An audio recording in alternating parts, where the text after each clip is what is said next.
અમેરિકામાં કસોટીના દિવસ. સ્વામીજી પોતે પણ નોંધે છે કે આ બાનુ સાથે રહેવાથી પોતાનું ખર્ચ બચે છે અને બાનુને પણ ભારતમાંથી આવેલી આ અજાયબીનું સૌ મિત્રો સમક્ષ પ્રદર્શન કરવામાં આનંદ મળે છે. આ બાનુએ જ એમને સલાહ આપેલી કે અમેરિકન ઢબના કપડાં ખરીદી લેવાથી અમેરિકન સમાજમાં વધુ આસાનીથી ભળી શકાશે.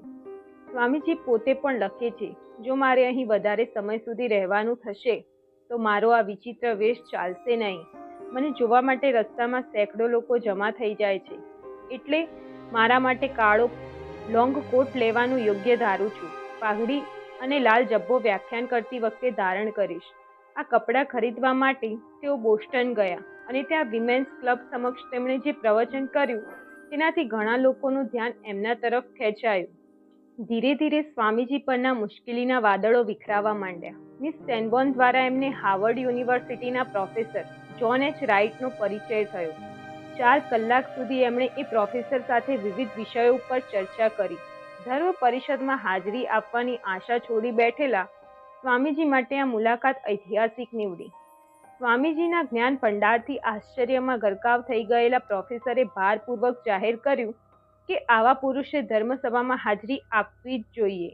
એમણે કહ્યું, સમગ્ર દેશ સાથે આપનો પરિચય કરાવવાનો આ એક જ માત્ર રસ્તો છે. જ્યારે સ્વામીજીએ કહ્યું કે પોતાની પાસે કશા ઓળખપત્રો નથી, ત્યારે તેઓ બોલી ઉઠ્યા, સ્વામીજી, આપની પાસેથી ઓળખપત્રો માંગવા એ તો સૂર્ય પાસે એને પ્રકાશવાના હક વિશે પૂછવા જેવું છે. સ્વામીજીને હિન્દુ ધર્મના પ્રતિનિધિ તરીકે સ્થાન અપાવવાનું કાર્ય એમણે પોતાના માથે લીધું. શિકાગોના ઘણા પ્રતિષ્ઠિત સજ્જનોને એ ઓળખતા હતા. પ્રતિનિધિઓની પસંદગીનું કાર્ય જે કમિટીના હાથમાં હતું તેના પ્રમુખ પ્રોફેસર રાઇટના મિત્ર હતા. એમને તેમણે લખ્યું, આપણા તમામ વિદ્વાન પ્રોફેસરોના જ્ઞાનને એકત્ર કરીએ તો પણ જેમનું જ્ઞાન ચડી જાય છે એવી એક વ્યક્તિ અત્રે આવેલી છે. સ્વામીજી પાસે પૈસાની તંગી છે એવું જાણીને આ ભલા પ્રોફેસરે એમને શિકાગો પહોંચવા સુધીનું ભાડું આપ્યું અને કમિટી ઉપર ભલામણ પત્રો પણ લખી આપ્યા. વિધિએ વળી પાછી કરુણા કરી છે એવા ખ્યાલથી સ્વામીજીના આનંદનો પાર ના રહ્યો. પરંતુ એક દુઃખનો અંત આવે તે પહેલા તો જાણે બીજું દુઃખ ઉપસ્થિત થયું. ગાડીના ડબ્બામાં વેપારીએ એમને ડોક્ટર બેરોજ એટલે કે કમિટીના અધ્યક્ષની ઓફિસમાં લઈ જવાનું વચન આપ્યું હતું. તે વેપારી સ્ટેશન આવતા વાત જ ભૂલી ગયો અને ઉતાવળથી ચાલતો થયો. અધૂરામાં પૂરું એમની પાસેથી ઓફિસનું સરનામું હતું તે પણ ખોવાઈ ગયું. રાત પડવા આવી અને અકળાઈ ગયેલા સ્વામીજીએ રેલગાડીનો માલસામાન રાખવાની જગ્યાએ એક મસ્ત મોટું ખાલી બોક્સમાં બેસીને કડકડતી ઠંડીમાં રાત પસાર કરી. સવાર પડતા તેઓ ઉઠ્યા અને એક ફેશનેબલ રસ્તામાં જઈ પહોંચ્યા.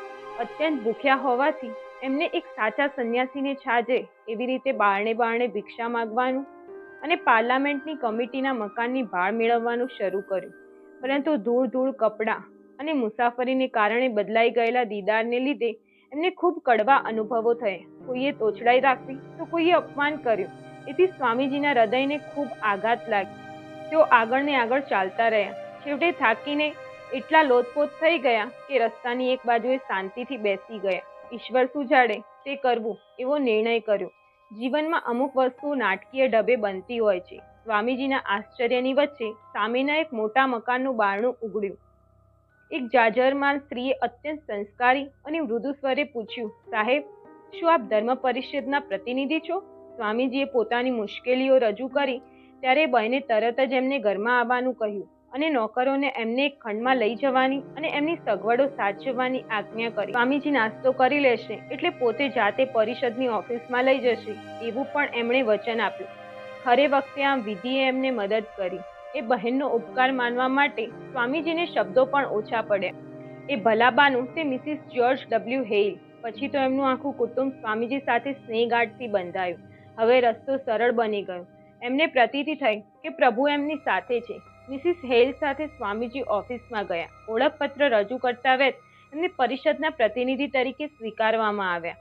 પૂર્વના અન્ય પ્રતિનિધિઓ સાથે જ એમને ઉતારો આપવામાં આવ્યો. 9મી સપ્ટેમ્બર તેઓ શિકાગોમાં આવ્યા. રાતે એમને સ્ટેશને ગાડી હતી. 10મીએ મિસ હેઇલને ત્યાં તેઓ પહોંચ્યા.